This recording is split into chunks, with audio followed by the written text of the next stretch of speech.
Welcome back. I hope everybody you are fine. My dear students, we are discussing about the Indian geographical features. Okay, so now today in this video I am going to explain you the coastal region. Okay, so coastal region is also one of the characteristic features of our India. Now see here, before this you need to copy down these 5 words. Here I have written 5 words. First one, diminish, interaction, mention, unknown and seller. These 5 words you need to copy down into your notebook and learn it properly. Okay, so now look, from the time of the Harappan civilization. Harappan civilization क्या है हमने देखा है. Harappan civilisation एक प्राचीन सभ्यता है जिसके बारे में हमने लास्ट ईयर में पढ़ा है 5th स्टैंडर्ड में. ओके, तो तब से लेकर मतलब from the time of Harappan civilization relation with western countries, जो हमारे भारतीयों के जो रिलेशन थे, हमारे भारतीय लोगों के जो इंडियन पीपल के, वो जो उनके रिलेशन थे वेस्टर्न कंट्री के साथ तभी से थे. तब से ही ये कांटेक्ट में आए थे, इंटरैक्शन में आए थे एक दूसरे के. ओके, सो ट्रेड, और उस समय का जो ट्रेड हुआ करता था, बिजनेस से जो भी ट्रेड हुआ करता था बिजनेस, तो वो कौन से होता था, तो सी रूट से हुआ करता था. समझ में आ रहा है? जो प्राचीन समय से हम देख रहे हैं कि इनका रिलेशन वेस्टर्न कंट्रीज के था, और ये वेस्टर्न कंट्री के साथ रिलेशन होने की वजह से जो कल्चर की जो क्या कहेंगे हम, जैसे गिव एंड टेक जो होता है कल्चर का, तो तभी से स्टार्ट हुआ है. ओके, वो जो इम्पैक्ट है वो तभी से हुआ है और सी रूट से हुआ है. पहले लैंड रूट नहीं यूज होता था एंड लैटर, और ये इसकी वजह से क्या हो गया, तो उनमें जो इंटरैक्शन और कांटेक्ट जो फॉरेन कंट्रीज है, जो फॉरेन पीपल है, उनके साथ हमारा इंटरैक्शन हो गया. ओके, गिव एंड टेक होने लगा बाद में, फिर कल्चर हो, फिर लैंग्वेज हो, फिर आर्ट हो, जो भी हो. Okay, the latter on land route came to be used, और उसके बाद जो है लैंड रूट जो है ना, लैंड रूट, वो लैंड रूट बाद में यूज आई. लैंड रूट के जो कहेंगे ना, तो पहले तो किससे मतलब बिजनेस होता था, तो सी रूट से ही होता था, सारा ये सी रूट से होता था. उसके बाद लैंड रूट यूज होने लगा ज्यादा बिजनेस में, ट्रेड में, लेकिन फिर भी जो इंपॉर्टेंस है सी रूट का वो कम नहीं हुआ. ओके, नॉट डिमिनिश, कम नहीं हुआ. सो this is about the coastal reason. Coastal region बहुत जरूरी था. ओके, तो ये कोस्टल रीजन के बारे में है. अभी दूसरा जो है द आइलैंड इन द सी. अभी आइलैंड्स ऑलरेडी हमें पता है कौन से. तो देखो यहाँ पर अंडमान एंड निकोबार, ये अंडमान और निकोबार, यहाँ पर देख सकते हो आप. अंडमान निकोबार ये क्या है, इंडियन आइलैंड है ना, ये इंडियन आइलैंड है जो कि बे ऑफ बंगाल की तरफ है, या बे ऑफ बंगाल में है.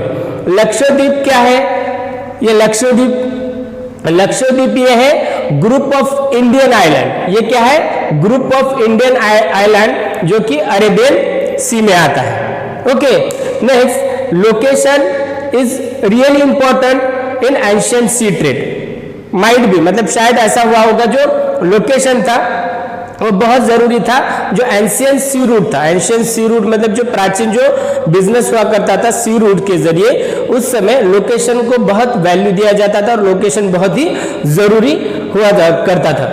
द मैन्युस्क्रिप्ट, इसके बारे में अगर इंफॉर्मेशन कहाँ मिलती है, तो ये मैन्युस्क्रिप्ट है. जो मैन्युस्क्रिप्ट लिखी गई है, अननोन राइटर है, किसने लिखी है पता नहीं, अननोन सेलर जो है, Periplus of the Erythraean Sea, Periplus of Erythraean Sea और handbook of red C.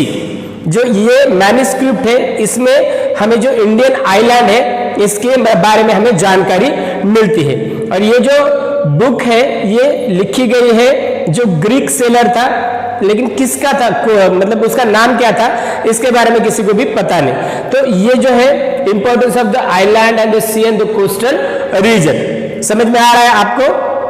Okay, सो आपको क्या करना है, तो ये सारे पॉइंट्स को कॉपी डाउन करना है आपके नोटबुक में, और जो भी मैंने न्यू वर्ड्स दिए हैं वो न्यू वर्ड्स को भी आपको कॉपी डाउन करना है. Okay, hello friends, welcome back. I hope everybody you are fine. My dear friend, today I am going to explain you last point of this chapter, the Indian subcontinent and history. 1.3, the Indian subcontinent. Okay, this is the last point of our first chapter. Before this, you need to copy down these 5 words considering expanse, however, ancient, region. These 5 words you need to copy down into your notebook. Now look here, the Indian subcontinent. Okay, जो पहला video था, इससे पहले के video में जो भी geographical features of Indian सब कॉन्टिनेंट के जो जोग्राफिकल फीचर्स थे, 5 फीचर्स थे, वो सारे हमने देखे हैं। अभी इंडियन सब कॉन्टिनेंट क्या है देखो, from the cities of Harappa and Mohenjodaro.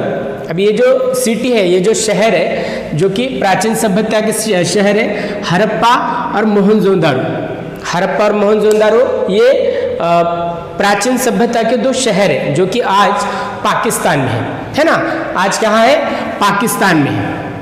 Okay, देखो जो प्राचीन सभ्यता के जो 2 शहर थे, हड़प्पा और मोहनजोदारो, ये आज पाकिस्तान में है। Afghanistan, Pakistan, Nepal, Bhutan, Bangladesh, Sri Lanka and India together form the region known as South Asia. आ रही बात समझ में? देखो जो ये तो लाइन क्लियर हो गई आपको, जो प्राचीन सभ्यता के जो भी शहर है हड़प्पा और मोहनजोदारो आज पाकिस्तान में है। Clear?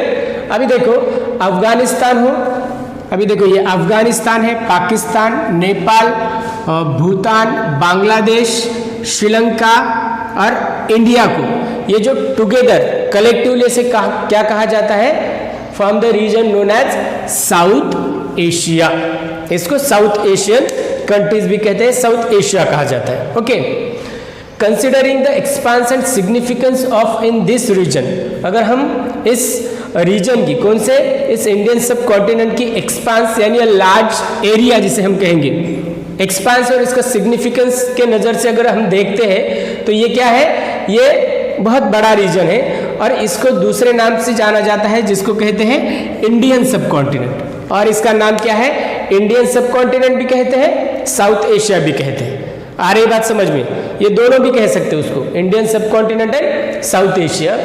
The Harappan civilization spread north western part of Indian subcontinent. अब ये जो हड़प्पन सिविलाइजेशन थी, जो प्राचीन सभ्यता थी, ये कहाँ से कहाँ तक स्प्रेड हुई है, तो north western part of Indian सब कॉन्टिनेंट, ये इंडियन सब कॉन्टिनेंट के नॉर्थ वेस्टर्न पार्ट तक वो फैली हुई है। Okay, China and Myanmar not part of south Asia. ये बात आपको याद रखनी है कि चाइना और जो म्यांमार है ये साउथ एशियन कंट्रीज नहीं है, ये साउथ एशिया का हिस्सा नहीं है, साउथ एशिया का पार्ट नहीं है, बट लेकिन फिर भी however they had cultural and trade relation. देखो आ रही बात समझ में आपको? हालांकि चाइना और म्यांमार ये साउथ एशियन कंट्रीज नहीं है, लेकिन फिर भी उनका जो रिलेशन था, कल्चरल हो चाहे फिर ट्रेड रिलेशन हो, ये जो साउथ एशियन कंट्रीज थे इनके साथ पहले से ही था। तो इस अगर नज़र से हम देखेंगे तो ये भी बहुत ज़रूरी है जब हम स्टडी करेंगे। They have an important place in the study of ancient India. हम प्राचीन भारत की जब स्टडी करेंगे, ठीक है, ये चाइना और म्यांमार इसका एक हिस्सा नहीं है इंडियन सब कॉन्टिनेंट का, लेकिन फिर भी ये जो इनको कॉन्टेक्ट जो था, कल्चरल हो चाहे फिर ट्रेड रिलेशन, इनका रिलेशन था, तो इस वजह से ये भी बहुत ज़रूरी है। सो दिस इज अबाउट, जो भी हमने इतने वीडियो में जो देखा है, तो इंडियन सब कॉन्टिनेंट क्या है इसके बारे में देखा है। Okay, so this is about the Indian subcontinent. In the next video I am going to give you the question answers of this chapter. अभी आपको जितने भी वीडियो सेंड किए गए हैं, जो भी न्यू वर्ड्स है, वो सारे न्यू वर्ड्स आपके नोटबुक में हो गए लिखे वाले, वो सबको रिवीजन करना है, ये सारे पॉइंट्स का रिवीजन करना है और उसके बाद आपको क्वेश्चन आंसर की तरफ बढ़ना है। ओके, आपको आसानी से ये सब कुछ समझ में आ जाएगा। Okay, thank you.